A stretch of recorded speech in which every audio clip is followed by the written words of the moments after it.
오늘 우리에게 주시는 하나님 말씀은 구약 성경 잠언 12장 18절 말씀입니다.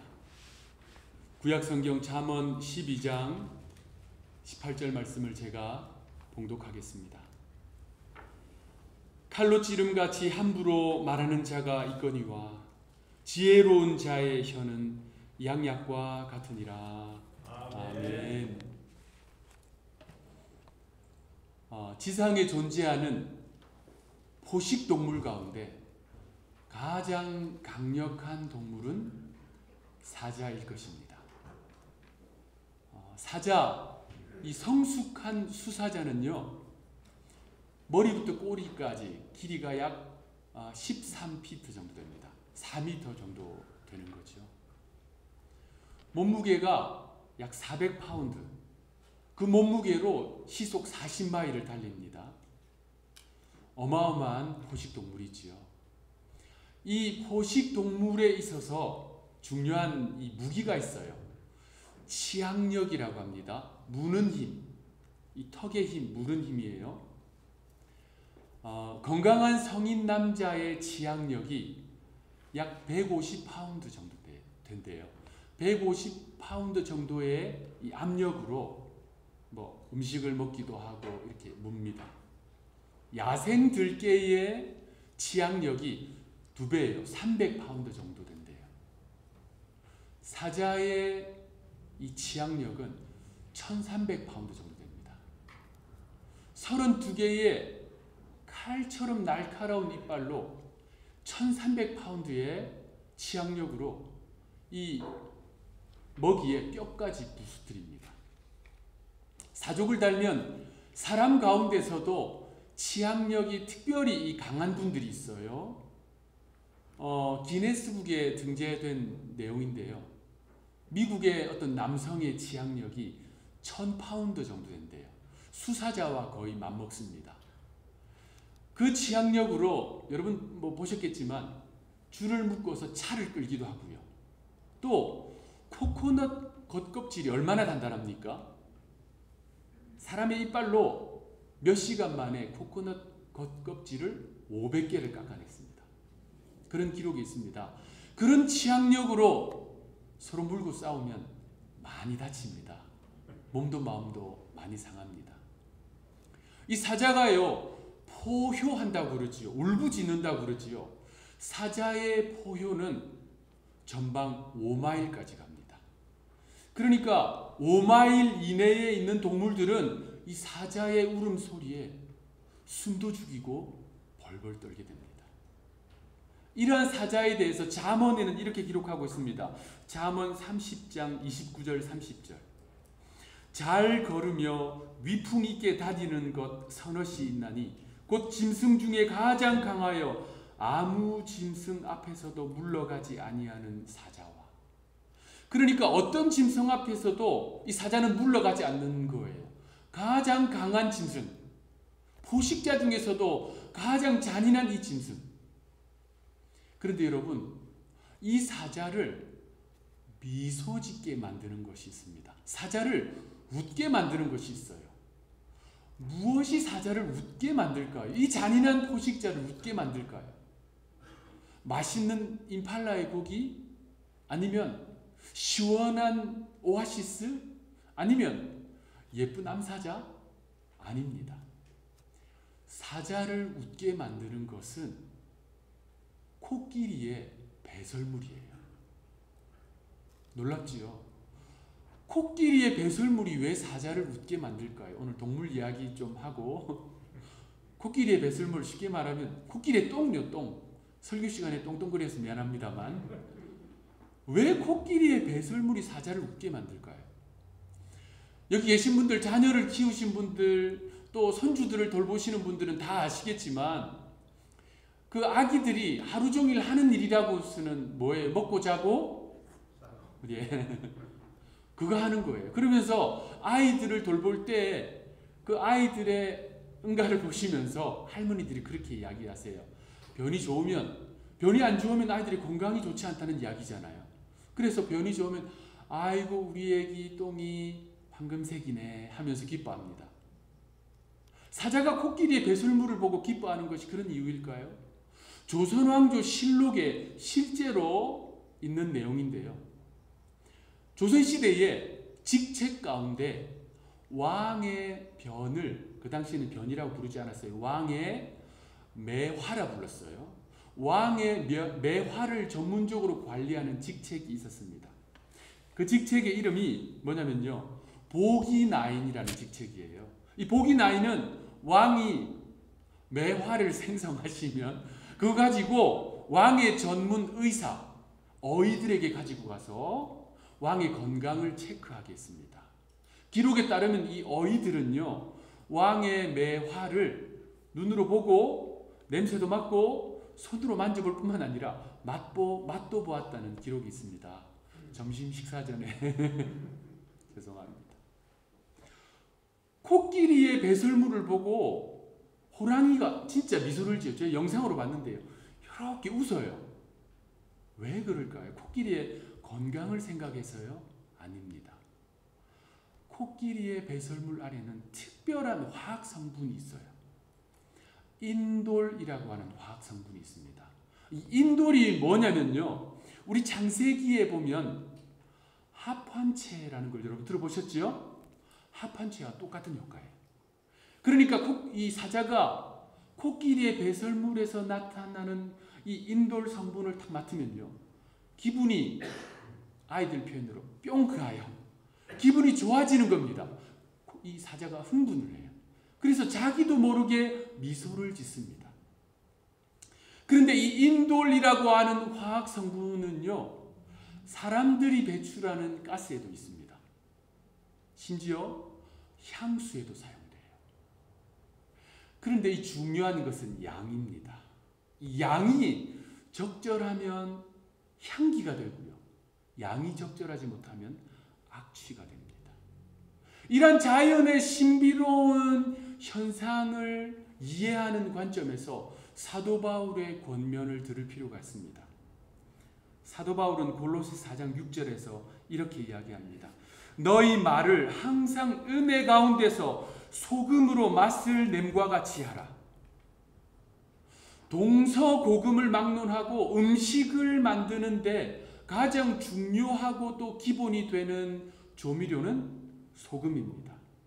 소금이 적절하면 음식이 맛있어요. 소금이 적절하지 못하면요, 너무 짜든지 너무 싱거우면 음식을 먹지 못합니다.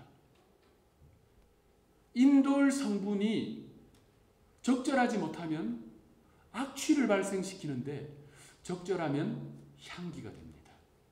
소금이요, 적절하면 음식의 맛을 냅니다. 마찬가지로 우리의 말이 적절하면 향기가 되고 맛이 납니다. 아로새긴 은쟁반에 성경에 나와 있지요. 금사과와 같은 말은 우리의 삶에 살맛을, 우리의 이 인생에 있어서 살맛이 나게 해줍니다. 그렇다면 여러분들의 말은 살맛이 나고 향기가 나게 해주는 말입니까? 아니면 살맛이 상실되게 만들고 악취가 나게 하는 말입니까? 오늘 본문 말씀, 이 말씀을 기초로 해서 오늘 설교 제목은 칼끝은 무디고 말끝은 날카롭다. 우리 한번 따라 할까요? 칼끝은 무디고 말끝은 날카롭다. 말끝은 날카롭다. 제가 이 설교 제목을 가지고 또 오늘 본문 말씀을 묵상하면서 또 성경을 연구하는데 예전에 제가 읽었던 시 한 편이 떠올랐습니다. 김사욱 시인의 말끝에 춤추는 비수라는 시예요.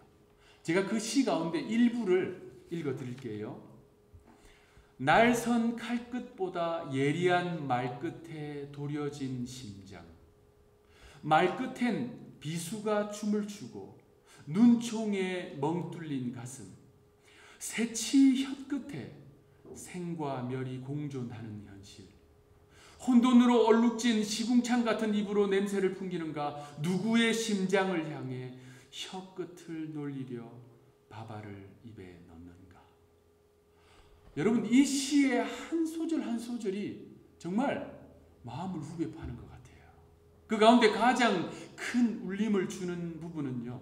날선 칼끝보다 예리한 말끝에 도려진 심장. 누구의 심장을 향해 혀끝을 놀리려 밥알을 입에 넣는가. 여러분, 날카로운 칼끝은 사람의 몸을 상하게 합니다. 그런데 그것보다 더 날카로운 말끝은요, 사람의 영혼을 병들게 해요. 말 한마디로 사람의 관계가 원수가 되어버립니다. 말 한마디로요, 사람의 마음에 지워지지 않는 깊은 앙금을 남깁니다. 그 말 때문에요, 앞길이 구말리 같은 젊은이들이, 또 유명 인사들이 그 말 때문에 사랑하는 가족들을 뒤로 한 채 자신의 삶을 마감하는 그 결정을 하도록 만듭니다. 그 모든 것들이 말에서부터 시작됩니다. 여러분, 교회는 어떨까요? 예수 그리스도의 피값으로 사신 교회, 하나님 은혜 안에서 성장하고 자라가야 하는 이 교회가 분쟁의 깊은 풍파에 휘말리게 되는 그 시작은 말입니다. 가정은 어떨까요? 사랑하는 부부 사이, 사랑하는 형제, 자매, 또 부모, 자녀 간의 관계, 그 사이를 깨트리는 시작은 말입니다. 그 말은요, 우리에게 때로는 날카로운 칼날같이 우리의 심령에 박혀서 그것이 씨앗이 되어서요, 미움과 분노, 절망과 낙심이 그 씨앗에서 독버섯같이 자랍니다. 여러분 가운데 혹시 과거에 누구로부터, 어떤 사람으로부터 들은 그 말이 여러분의 마음에 맺혀서 아직도 여러분에게 상처를 주고 있는, 아픔을 주고 있는 분이 있다면 오늘 이 시간에 주의 성령께서 여러분의 심령을 어루만져 주시고 치료해 주시는 은혜가 있기를 축복합니다. 아멘. 하나님은요, 그 쓴뿌리를, 그 상처를, 그 씨앗을 능히 뽑아가실 수 있는 능력의 하나님이십니다. 아멘. 반대로 혹시 여러분 가운데 오늘 말씀을 들으면서 나의 말로 인해서 누군가가 깊은 상처를 받은 것이 성령께서 떠올려 주신다면 주저하지 마시고 회개하시기 바랍니다. 하나님 앞에 용기를 구하시고 그 사람에게 찾아가 용서를 구하십시오. 하나님은요, 우리를 통해서, 우리의 말을 통해서 상처 입고 고통 가운데 있는 사람들을 회복시키기를 원하십니다. 일상적인 어법이 칼날같이 날카로운 말을 하는 분들은요, 자기들이 그 말을 하고 있는 것을 잘 모를 때가 있습니다. 잘 몰라요. 그것이 자신의 일상적인 어법이기 때문입니다. 그런데 주변의 사람들은 너무나도 아파요. 상처받아요. 힘들어요. 고통 가운데 있습니다. 적지 않은 세월을 그 고통으로 인해서 힘든 나날을 보내게 됩니다. 그러므로 이 시간에 우리 모두는 때로는 상처받은 사람으로, 때로는 상처 주는 사람으로 우리의 마음의 문을 활짝 열고 말씀 앞에 반응하시기 바랍니다. 믿음은 말씀에 대한 반응입니다. 오늘 본문 말씀 우리 함께 읽어보겠습니다. 잠언 12장 18절 말씀, 잠언 12장 18절 함께 읽어보겠습니다. 시작. 칼로 지름같이 함부로 말하는 자가 있거니와 지혜로운 자의 혀는 양약과 같으니라. 오늘 본문에는 상반된 언어 생활을 하는 두 부류가 언급됩니다.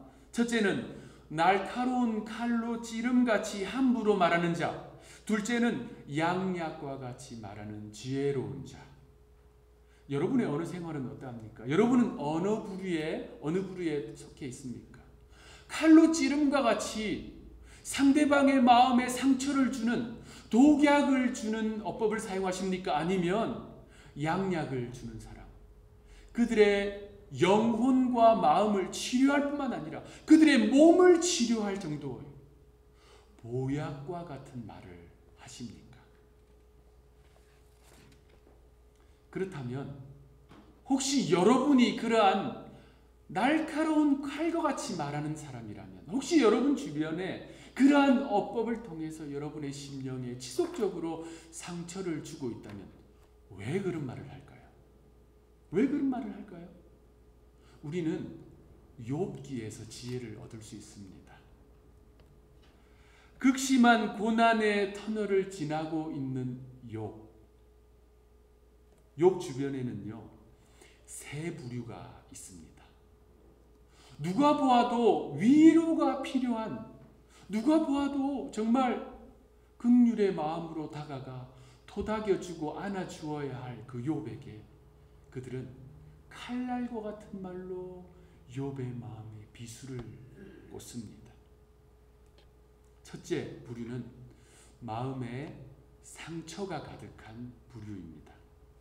어떤 일과 상황 가운데서 우리가 상처를 받으면요, 그 상처를 해결해야 하거든요. 그런데 그 상처를 해결하지 못하면 어느 순간 비수가, 날카로운 칼날이 우리의 입을 통해서 상대방의 마음에 꽂힙니다. 욥의 아내가 그런 부류예요. 우스 땅에 거주하였던 욥, 온전하고 정직하고 하나님을 경외하며 악에서 떠난 자라고 욥기는 평가합니다. 여러분 주변에 이러한 평가를 받는 분이 있습니까? 쉽지 않아요. 욥은 정말 탁월한 사람이었습니다. 욥은요, 7명의 아들과 3명의 딸을 두었어요. 다복한 가장이었습니다. 욥의 가정 상황이 어떤지는 욥기 1장에 보면 자세히 나와 있어요. 욥은 그 지역 전체에 소문난 거부였습니다. 욥에게 양이 7,000마리가 있었어요. 그리고 욥에게 낙타가 3,000마리가 있었습니다. 그 당시에 낙타가 뭐냐면요, 사람들이 타고 다니는 오늘날의 승용차 생각하시면 됩니다. 지금도 근동 지역에는 이 낙타 타고 다니잖아요. 낙타 한 마리가 승용차 한 대 생각하시면 됩니다. 혹시 여러분 주변에 승용차 3,000대 가지고 계신 분 있나요? 많이 가지면 2대, 3대, 3,000대예요. 3,000대. 그리고 욥은요, 소가 500결이라고 기록되어 있어요. 500결이. 한 결이가 2마리예요. 그러니까 소가 1,000마리였다는 것입니다. 그리고 나귀가 500마리였습니다. 이 당시에 나귀는 오늘날의 화물차 생각하시면 됩니다. 화물차 500대 가지고 계신 분 여러분 아시는 분 있나요? 그런 분 알고 계신다면 저 좀 소개해 주십시오. 이 욥은 오늘날로 말하면 대기업 총수라고 생각하시면 됩니다. 대기업 총수예요. 어마어마한 거부입니다. 하인은 셀 수도 없어요. 그런데 보통 오늘날 이 정도의 재산을 가지고 있는 사람들의 집안은 시끄럽습니다. 신문 일면에 오르락내리락 하고요. 또 뉴스에도 등장합니다. 갑질하는 재벌 자녀들, 땅콩인가 뭔가 때문에 회항시켜서 문제 일으키고 맷값으로 돈을 주고 자신의 직원을 때리지를 않나. 또 뭡니까? 유산 상속 문제로 분쟁이 일어나질 않나. 너무너무 시끄러워요. 어느 기업 할 거 없이 다 소란스럽습니다. 그런데 이 욥의 가족은요, 정말 평안했어요. 그 10명의 아들, 딸들이 생일이 되면 나머지 식구들 다 초대해서 서로 행복하게 잔치를 벌입니다. 서로서로 돌아보고 서로서로 사랑하는 그런 관계였어요. 욥에게 있어 가장 탁월한 건 뭐냐면요, 욥의 경건한 신앙입니다. 욥은요, 시시때때로 자녀들이 혹시 행동으로 하나님 앞에 범죄하였을까 봐, 심지어 자녀들이 보이지도 않는데 마음으로 하나님 앞에 범죄하였을까 봐 늘 자녀들을 불러 모아서 정결례를 해요. 정결례식을 합니다. 그것도 부족해서 늘 번제로 하나님 앞에 예배를 드렸어요. 오늘날로 말하면 불러 모아서 계속 가정 예배 드리고 자녀들의 삶을 돌아보고 했다는 것입니다. 이 욥에 대한 욥기의 종합적인 평가는 이겁니다. 욥기 1장 3절. 이 사람은 동방 사람 중에 가장 훌륭한 자라. 욥은요, 그냥 한 가문에서 가장 뛰어난, 한 교회에서 가장 뛰어난 정도가 아니고요. 동방 사람 중에, 그러니까 근동, 이 중동 지역에서 한 대륙에서 가장 뛰어난 사람이라는 말이에요. 여러분, 욥은 어마어마한 사람입니다. 신앙으로 보나, 인품으로 보나, 삶의 영역으로 보나 정말 탁월한 사람이었어요. 그러한 욥에게 이유 없는 고난이 들이닥쳤습니다. 시련의 높은 파도가 그의 삶에 다가왔습니다. 어떻게 됐습니까? 자녀들이 한 날 한시에 다 죽습니다. 재산이 완전히 다 빼앗겨 버립니다. 심지어 중한 질병이 자기 몸에 생깁니다. 여러분, 자녀들이 한꺼번에 다 죽고 재산 다 날아가 버리고 몸에 중한 질병 걸리는 거, 우리 모두가 원치 않는 거잖아요. 그 중에 한 개도 우리 원치 않습니다. 그런데 그것이 한꺼번에 자신의 삶에 들이닥쳤습니다. 어마어마한 충격 아닙니까? 정말 감당하기 힘든 시련입니다. 그런데 욥이 당한 이 고난의 이 시련을 고스란히 똑같이 겪는 사람이 있었어요. 누굴까요? 당연히 욥의 아내지요. 욥 곁에서 욥처럼 똑같이 겪었습니다. 욥의 아내 입장에서 얼마나 힘들었을까요? 어제까지만 해도 대기업 총수의 마나님이었어요. 사람들이 그냥 그 시대에 고개 숙여 존경하고 절절 매는 사람이었어요. 하루아침에 몰락했습니다. 이만저만한 충격이 아니에요. 너무너무 힘들고 어렵습니다. 그 정도 되면 가슴 치고 애통할 만합니다. 정말 털썩 주저앉아서 울만해요. 하나님 앞에서도 사람들 앞에서도 애통할 만한 일입니다. 충분히 이해할 수 있어요. 그렇게 울고 애통하고 가슴 치면서 아파하다가, 그런데 끝자락에서는 그걸 가지고 하나님 앞에 가지고 나갔으면 얼마나 좋을까요? 하나님 앞에 가지고 나갔으면, 하나님 앞에 따졌으면 얼마나 좋을까요?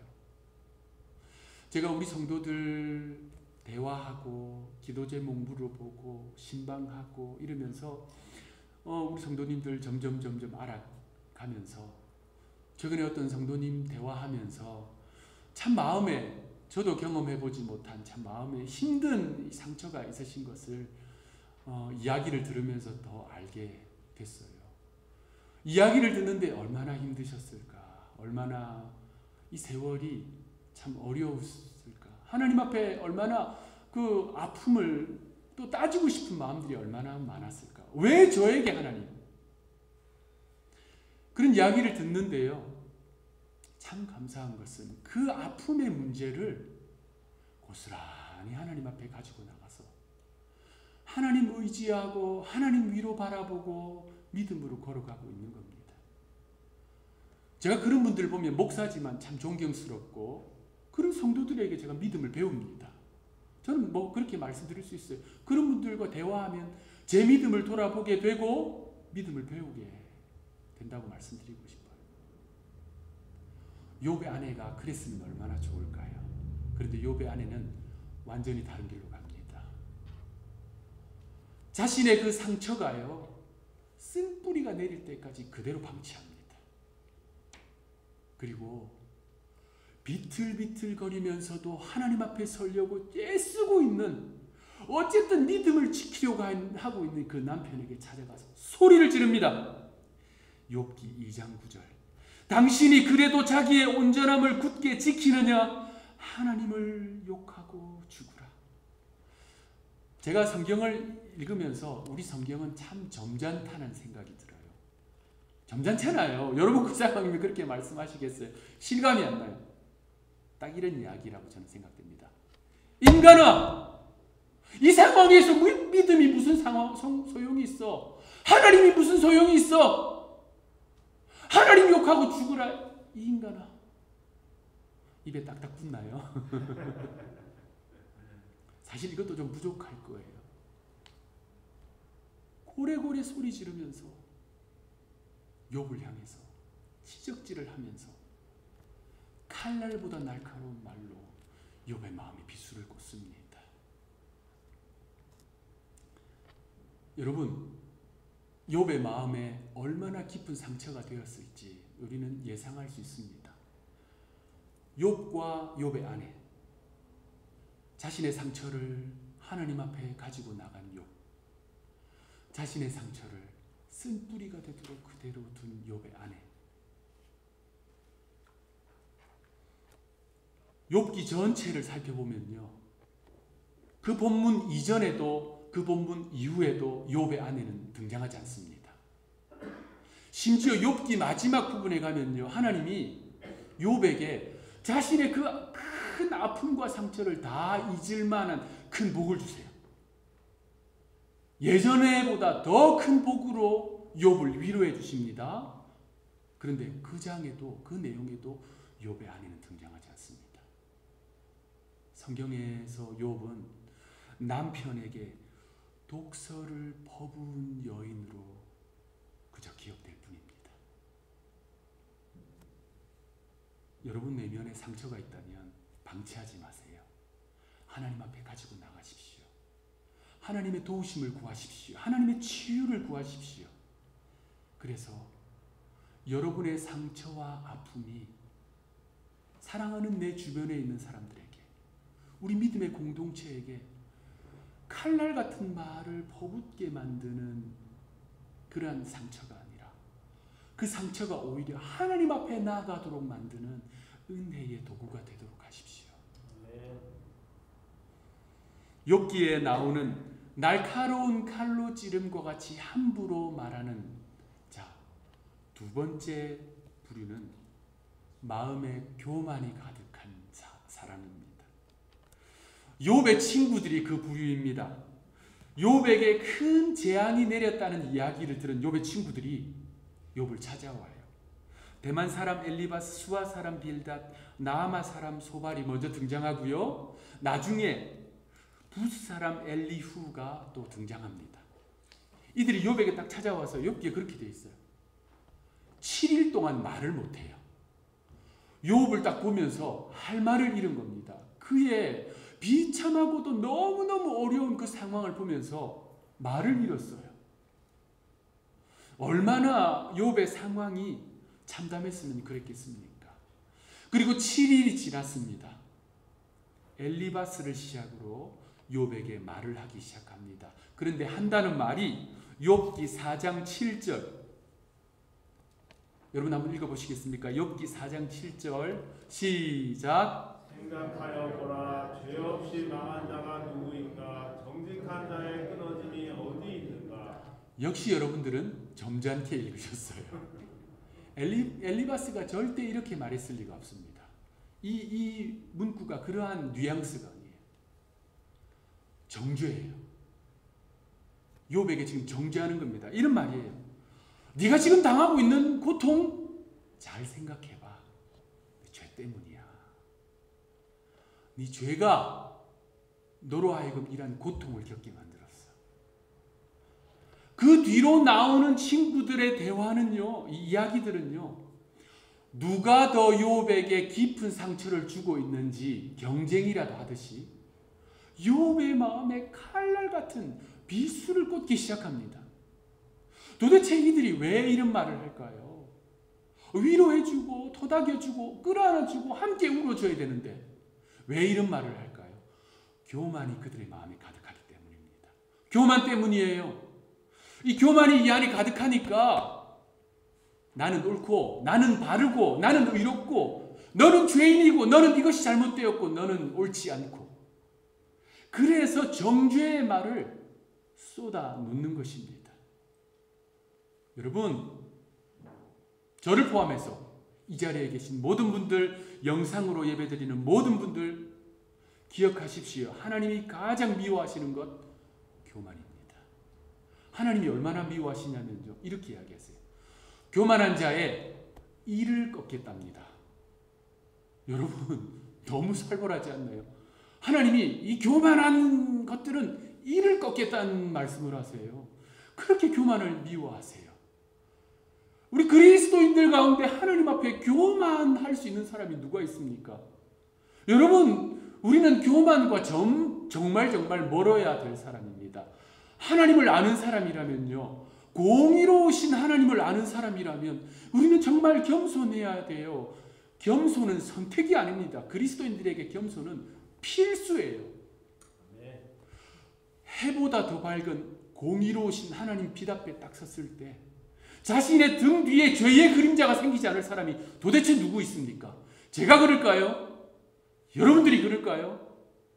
이 조명 앞에서도 저의 그림자가 생기는데 의로우신 하나님 앞에 우리가 섰을 때 누가 나는 의롭다라고 말할 수 있습니까? 우리는 하나님 앞에 겸손해야 됩니다.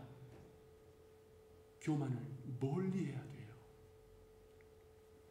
성경은 우리에게 지속적으로 교만을 요청합니다.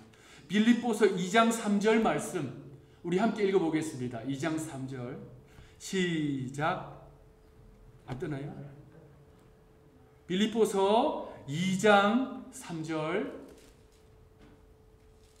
제가 읽겠습니다. 오직 겸손한 마음으로 각각 자기보다 남을 낮게 여기고. 오늘날의 사람들은 이 구절을 완전히 반대로 적용해요. 자기보다 남을 더 낮게 여기라고 말씀하고 있는데 낮게 여기고 있어요. 내가 저 사람보다는 이게 조금 더 낫지. 내가 저 권사님보다는 요거 조금 더 낫지. 여러분 혹시 그런 마음이 들거들랑 바로 깨달으십시오. 아, 내가 교만을 향해서 저벅저벅 걸어가고 있구나.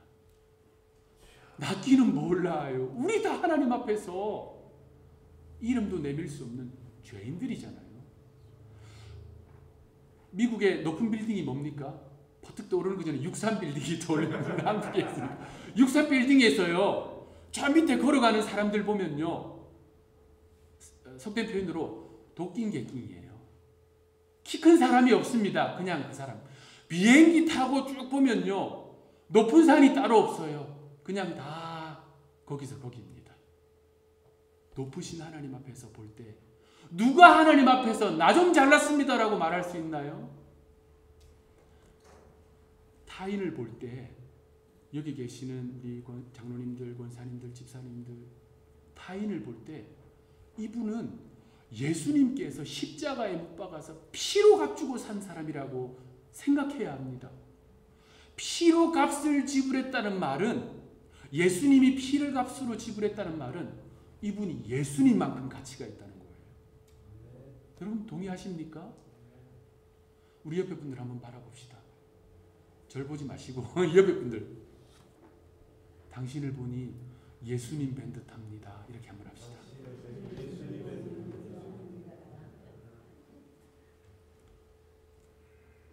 나보다 옆에 계신 성도들, 여러분 집에 계신 분들, 직장에 있는 분들, 더 나은 존재로 여기고 존귀히 여길 때 우리의 교만의 수치는 점점 낮아집니다. 교만을 멀리해야 우리의 입술에서 비수가 나가지 않습니다. 마지막으로 욥 주변에서 날카로운 칼로 찌르듯이 함부로 말하는 세 번째 부류는 마음에 악한 의도가 가득한 존재입니다. 첫째로는 상처로 가득한 욥의 아내였습니다. 둘째로 교만으로 가득한 욥의 친구들이었어요. 세 번째 악한 의도로 가득한 사탄입니다. 욥기에 나오는 사탄의 목적이 뭘까요? 두 가지도 아니에요. 한 가지예요. 욥 저거 넘어뜨리는 겁니다.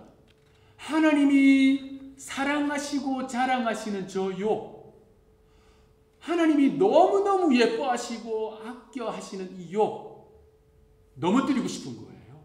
무너뜨리고 싶은 겁니다. 시험에 빠져서 하나님도 거절하고 하나님도 모른 채하고 믿음에서 떠나기를 바라는 거예요. 원수 마귀의 목적은 그것입니다. 그래서 욥에게 이러한 시험을 시작했습니다.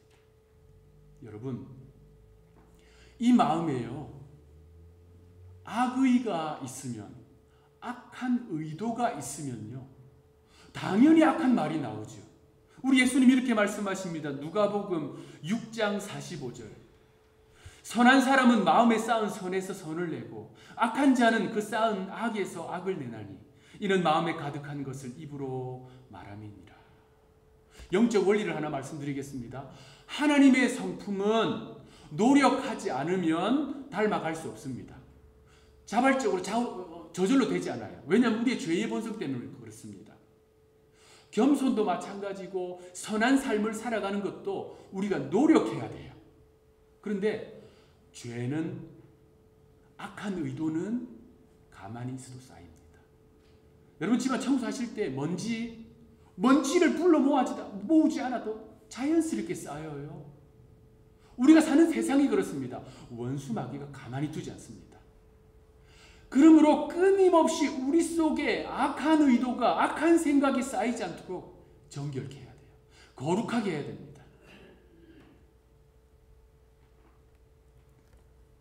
야고보 사도가 이렇게 우리에게 이야기합니다. 한 입에서 찬송과 저주가 나오는도다. 내 형제들아, 이것이 마땅하지 아니하니라. 샘이 한 구멍으로 어찌 단물과 쓴물을 내겠느냐. 여러분, 이거 불신자들에 대한 이야기일까요? 아닙니다. 이거 그리스도 안에 있는 교회를 향한 이야기예요. 세상 사람들이 악한 말을 하는 거 당연한 겁니다. 하나님이 없으니까요. 그런데 지금 야고보 사도는 교회를 향해 도전하는 거예요. 그 말 때문에 그리스도인의 관계가 깨어지고 교회가 풍지평파 속에 들어가기 때문에 그것을 막고자 도전을 하고 있는 것입니다. 그러므로 여러분 마음에 상처가 있거든. 여러분 마음에 교만이 들어오려고 하거든. 여러분 안에 악한 생각과 의도가 쌓이려고 하거든. 주님 앞에 기도하십시오. 다윗처럼 기도하십시오. 하나님, 정결한 마음 주시옵소서. 정직한 영을 새롭게 하여 주옵소서. 우리의 마음에 죄악이 쌓일 때 성령이 떠나십니다. 주의 성령이시여 떠나지 마십시오.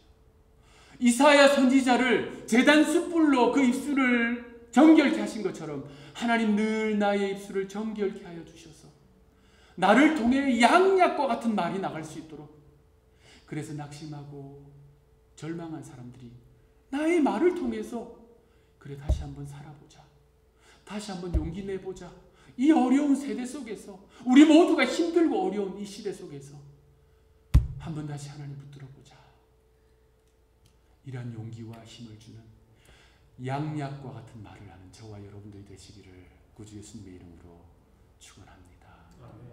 기도하겠습니다. 하나님, 오늘 이 시간에 제단 숯불로 먼저 부족한 종인 저의 입술을 깨끗게 하여 주옵소서.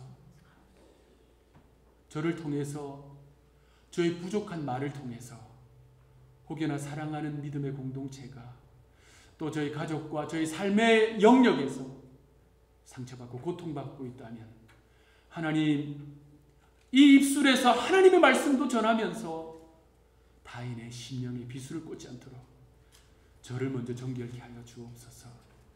하나님, 사랑하는 우리 성도들 한 분 한 분 이 자리에 예배드리고 또 영상을 통해 예배드리고 있는 우리 성도들의 입술을 제단 숯불로 정결케 하여 주셔서 모두가 힘들어하고 어려워하고 있는 이 팬데믹 상황 속에서도 우리의 말이 성도들에게, 가족들에게, 이웃들에게, 직장 안에서 낙심하고 주저앉아 있는 그들에게 양약과 같은, 보약과 같은 용기를 주고 힘을 주는 은혜의 입술이 될 수 있도록 주여 저희를 사용하여 주옵소서.